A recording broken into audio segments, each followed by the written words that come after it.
रुक करेंगे इस वक्त की बड़ी खबर का। बड़ी खबर इस वक्त आपको बता दें दिल्ली से सामने आ रही है, जहां पर एक नाबालिग लड़की का शव मिला है। उत्तर पूर्वी दिल्ली में यह नाबालिग लड़की का शव मिला है। दुष्कर्म के बाद हत्या होने का शक जताया जा रहा है।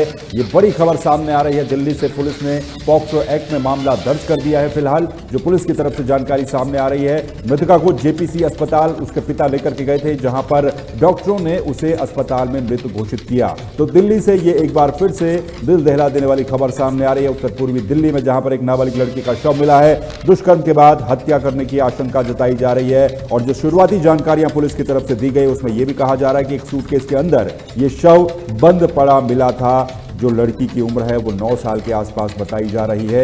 ये एक बार फिर से दिल्ली में केस सामने आया, बड़ा मामला, जहां पर फिलहाल अब इस पूरे मामले के खुलासे के लिए पुलिस की टीमों का गठन कर दिया गया है। पुलिस की अलग अलग टीमें बना दी गई है जो इस पूरे मामले में जांच करेंगी। तो उत्तर पूर्वी दिल्ली से ये बड़ी खबर आपको इस समय बता रहे हैं, जहां पर दुष्कर्म के बाद हत्या होने का शक जताया जा रहा है पुलिस की तरफ से। पुलिस ने पॉक्सो एक्ट में मामला दर्ज कर दिया है और फिलहाल इस पूरे मामले में जांच पड़ताल की जा रही है।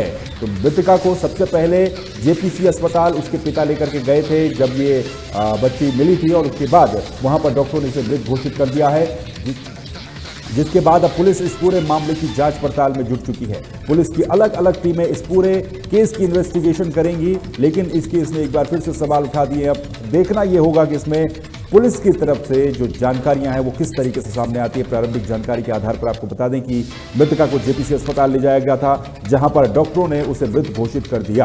तो फिलहाल इस मामले में अपडेट यह है कि पुलिस की तरफ से अब पॉक्सो एक्ट के तहत मामला दर्ज कर दिया गया है और इस मामले में इन्वेस्टिगेशन करने के लिए अलग अलग टीमों का गठन कर दिया गया है।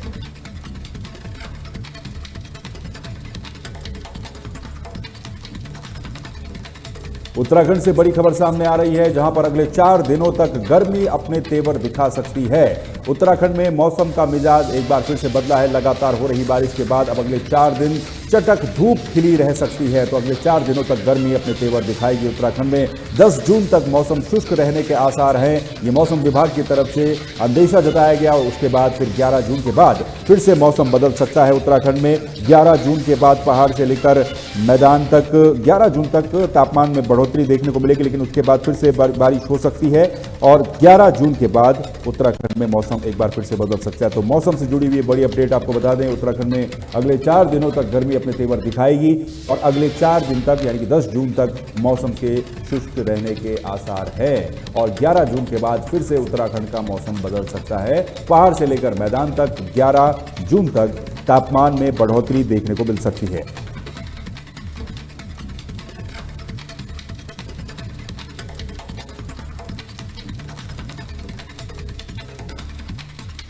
उत्तराखंड से अगली बड़ी खबर सामने आ रही है, जहां पर भारत के थल सेना अध्यक्ष ने केदारनाथ धाम पहुंच करके बाबा केदार के दर्शन किए हैं। ये आपको जानकारी दे दें कि थल सेना अध्यक्ष अपने परिवार के साथ केदारनाथ धाम पहुंचे, जहां पर उन्होंने बाबा केदार की पूजा अर्चना की। इस दौरान केदारनाथ मंदिर समिति के जो पदाधिकारी हैं उन्होंने थल सेना अध्यक्ष का वहां पर जोरदार स्वागत भी किया है। तो जनरल उपेंद्र दुबे भी केदारनाथ धाम पहुंचे, जहां पर उन्होंने केदारनाथ धाम पहुंच करके बाबा केदार के दर्शन किए हैं। तो मंदिर समिति ने थल सेना अध्यक्ष का स्वागत किया है। सपरिवार केदारनाथ धाम पहुंचे थे थल सेना अध्यक्ष और सेना अध्यक्ष ने आधे घंटे तक बाबा केदार की पूजा अर्चना भी की है। तो सपरिवार केदारनाथ धाम के दर्शन करने के लिए थल सेना अध्यक्ष उपेंद्र द्विवेदी पहुंचे हैं। लगातार 4 धाम यात्रा उत्तराखंड में चल रही है और हालांकि कल एक हेलीकॉप्टर क्रैश भी वहां पर देखने को मिला था, लेकिन उसके बावजूद भी जो श्रद्धालुओं की संख्या है वो लगातार केदारनाथ धाम में बढ़ती जा रही है। आम से लेकर खास तक हर तरह के श्रद्धालु केदारनाथ धाम पहुंच रहे हैं और उसी बीच ये थल सेना अध्यक्ष उपेंद्र द्विवेदी केदारनाथ धाम पहुंचे, जहां पर उन्होंने सपरिवार केदारनाथ धाम पहुंच करके पूजा अर्चना की और करीबन आधे घंटे तक उन्होंने पूजा अर्चना की बाबा के धाम में। इसके अलावा उन्होंने केदारनाथ धाम के जो सौंदर्य है उसको भी उन्होंने काफी देर तक निहारा, उसका भी अवलोकन किया। तो जनरल उपेंद्र द्विवेदी केदारनाथ धाम पहुंचे, जहां सपरिवार उन्होंने पहुंच करके पूजा अर्चना बाबा केदार की और आशीर्वाद प्राप्त किया।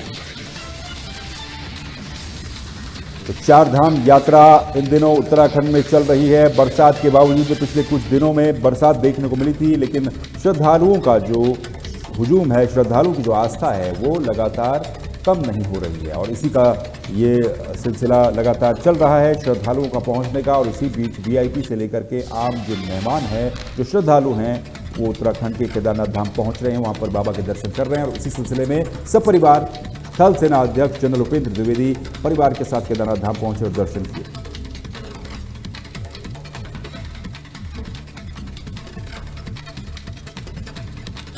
कोलंबिया में वहां के राष्ट्रपति पद के उम्मीदवार पर हमला हुआ है, ये बड़ी खबर सामने आई है, जिसमें उनके सिर पर गोली लगी है। तो कोलंबिया में राष्ट्रपति पद के उम्मीदवार मिगुएल उरिबे पर हमला हुआ है। बोगोटा में एक चुनावी अभियान कार्यक्रम के दौरान यह हमला हुआ है और हमले में जो उरिबे है, मिगुएल उरिबे, वो गंभीर रूप से घायल हो गए हैं। उनके सिर पर गोली मारी गई।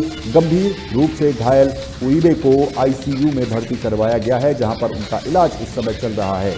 तो कोलंबिया में ये एक बड़ी खबर सामने आई है, जहां पर जो राष्ट्रपति पद के उम्मीदवार हैं, और बहुत ही सेंसिटिव मामला बन जाता है जब किसी देश के राष्ट्रपति पद के उम्मीदवार पर सामने से हमला हो जाए, और उरिबे के सिर पर गोली लगी है, ऐसी खबर सामने आई है। एक चुनावी अभियान कार्यक्रम में वो शामिल हो रहे थे, जो कि बोगोटा शहर में हो रहा था, और इस अभियान में उन पर हमला हुआ। हमले के दौरान उन पर गोली चलाई गई। गोली उनके सिर पर जाकर के लगी, जिसके बाद वो गंभीर रूप से घायल हो गए हैं। हालांकि उनकी हेल्थ अपडेट अभी ये है कि वो गंभीर रूप से घायल हैं और अस्पताल में भर्ती हैं। अस्पताल में उन्हें आईसीयू में भर्ती करवाया गया है, जिसके बाद डॉक्टर उनका इलाज इस समय वहां पर कर रहे हैं। तो बहुत ही सेंसिटिव मामला है कोलंबिया के लिए, जहां पर उनके राष्ट्रपति पद के जो उम्मीदवार हैं मिगुएल उरिबे, उन पर हमला होता है, गोली मारने की कोशिश होती है और गोली उनके सर पर जाकर के लगती है, जिसके बाद वो गंभीर रूप से घायल हो गए।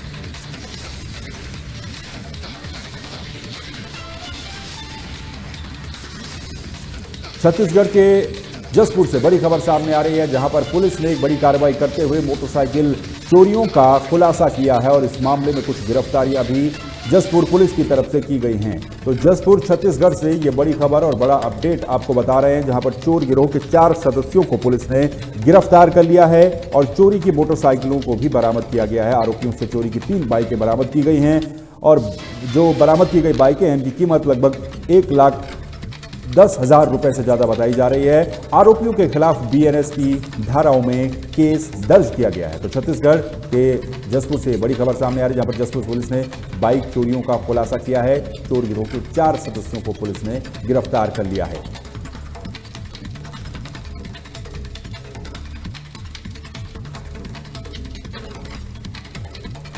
तो छत्तीसगढ़ के जसपुर से ही एक और बड़ी खबर सामने आ रही है, जहां पर पुलिस ने यातायात नियमों का पालन करवाने के लिए अपने ही कर्मचारियों के चालान काटे हैं और जनता को एक संदेश देने की कोशिश की है कि ट्रैफिक नियमों का पालन आप भी कीजिएगा।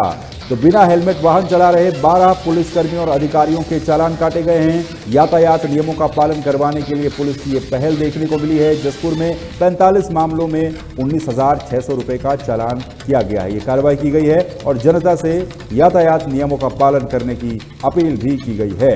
छत्तीसगढ़ से आपको बता रहे हैं, जहां पर जसपुर पुलिस ने अपने ही कर्मचारियों का चालान काटा है और ये चालान इसलिए काटा गया है ताकि ट्रैफिक रूल्स फॉलो करवाई जा सके और जनता के सामने एक मिसाल पेश हो कि पुलिस अपने ही कर्मचारियों का और अधिकारियों का भी चालान काटती है, बशर्ते आपको ट्रैफिक रूल्स को फॉलो करना होगा। तो छत्तीसगढ़ जसपुर से ये बड़ी खबर, जहां पर जसपुर पुलिस ने यातायात नियमों का पालन करवाने के लिए अपने ही पुलिस के जो अधिकारी और कर्मचारी हैं उनका चालान काटा है। करीब 12 ऐसे दर्जन भर पुलिसकर्मी हैं जिनके चालान काटे गए हैं और कुल लगभग 19,000 रुपए के चालान यहां पर छत्तीसगढ़ में जसपुर पुलिस ने काटे हैं। लोगों से निवेदन किया गया है कि ट्रैफिक नियमों का पालन करें।